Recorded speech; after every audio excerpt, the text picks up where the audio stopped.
नमस्कार दोस्तों। सोचिए जरा, अगर इंसान कुदरत के सबसे खतरनाक और भयानक रूप यानी एक जिंदा ज्वालामुखी से टकरा जाए तो क्या होगा। यह कोई फिल्मी कहानी नहीं बल्कि हकीकत है। आग के उस दरिया की हकीकत जो एक पूरे शहर को निगलने के लिए बढ़ रहा था। लेकिन उसके सामने कुछ साधारण लोग दीवार बनकर खड़े हो गए। उनके पास न कोई सुपर पावर था, न ही कोई जादुई हथियार। उनके पास सिर्फ हिम्मत थी, एक शानदार आइडिया था, और था समुंदर का पानी। ये कहानी इंसानी जज्बे की है। ये सबूत है कि जब इंसान एकजुट हो जाए तो नामुमकिन को भी मुमकिन बना सकता है। यह कहानी है आइसलैंड के छोटे से खूबसूरत आइलैंड हाइमाई की। जब 23 जनवरी 1973 की रात अचानक धरती फटी और एल्डफेल नाम का ज्वालामुखी, जो लगभग 2900 सालों से शांत पड़ा था, अचानक फट पड़ा। आपको वीडियो अच्छा लगे तो कमेंट में जय हिंद लिखना ना भूलें। धमाके से कुछ घंटे पहले सैकड़ों छोटे छोटे झटके जरूर महसूस हुए थे, लेकिन लोग समझ ही नहीं पाए कि धरती अपने अंदर मौत का तूफान पाल रही है। रात 2 बजे जमीन चिड़ी और उसमें से आग के फव्वारे 500 फीट तक आकाश में उठने लगे। राख और लावा ने मिलकर 2 दिन में ही 330 फीट ऊंचा एक नया पहाड़ खड़ा कर दिया। पूरा आसमान लाल हो गया और शहर की ओर मौत का दरिया बढ़ने लगा। लोग अपनी खिड़कियों से जलते लावा को देखते हुए पैनिक में आ गए, लेकिन कम्युनिटी ने हार नहीं मानी। पुलिस और फायर ब्रिगेड ने अलार्म बजाया। किस्मत ने भी उनका साथ दिया। उस रात हवा पश्चिम की ओर बह रही थी, जिसने जहरीली राख को शहर से दूर कर दिया। और साथ ही तूफान की वजह से आइलैंड की सारी मछली पकड़ने वाली नावें बंदरगाह में खड़ी थीं। लोगों ने एक दूसरे का हाथ थामा और महज 6 घंटे में 3300 में से लगभग सभी को सुरक्षित निकाल लिया गया। ये किसी चमत्कार से कम नहीं था, लेकिन असली खतरा अभी बाकी था, क्योंकि लावा शहर के दिल यानी हार्बर की ओर बढ़ रहा था। यह बंदरगाह उस आइलैंड की लाइफलाइन था। वहीं से पूरी फिशिंग इंडस्ट्री चलती थी और देश की जीडीपी का 3% सिर्फ उसी बंदरगाह से आता था। अगर लावा ने हार्बर को बंद कर दिया तो आइलैंड का भविष्य खत्म हो जाता। लावा पहले ही 300 से ज्यादा इमारतों को निगल चुका था। तभी लोगों के दिमाग में एक ऐसा पागलपन भरा आइडिया आया जिसे सुनकर पहले तो सब हंस पड़े, लेकिन वही उनका हथियार बना।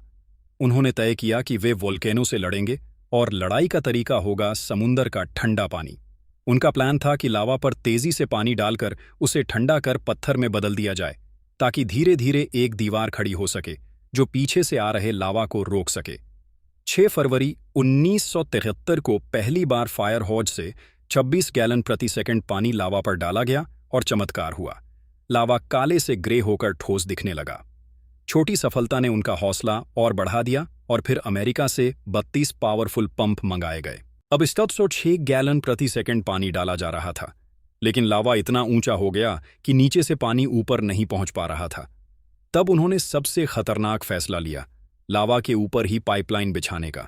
इसके लिए बुलडोजर को जलते लावा के ऊपर चलाना पड़ा, जहां सिर्फ राख की पतली परत बचाव कर रही थी। ड्राइवर की एक गलती और पूरा बुलडोजर आग के दरिया में समा सकता था।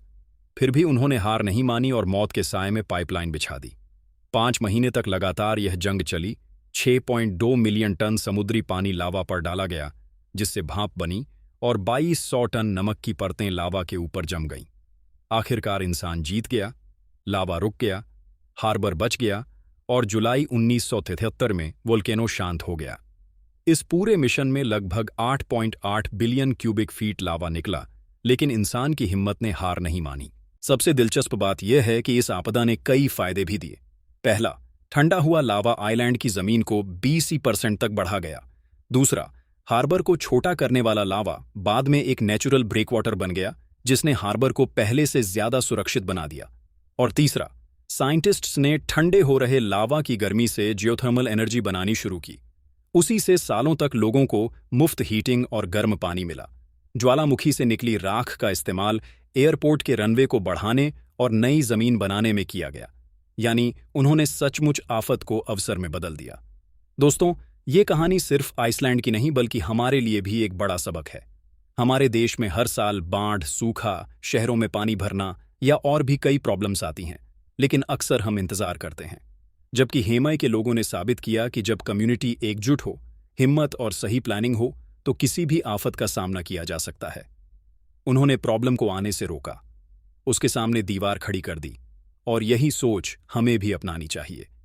ये कहानी हमें सिखाती है कि इंसान के इरादे कुदरत की ताकत से भी बड़े हो सकते हैं और हर आफत में एक अवसर छिपा होता है। बस हमें उसे देखने और सही तरीके से इस्तेमाल करने की ज़रूरत है। आपको वीडियो अच्छा लगे तो वीडियो को लाइक करें और हमारे चैनल आनंद एजुकेशन 2.0 को सब्सक्राइब करना न भूलें। जय हिंद, जय भारत।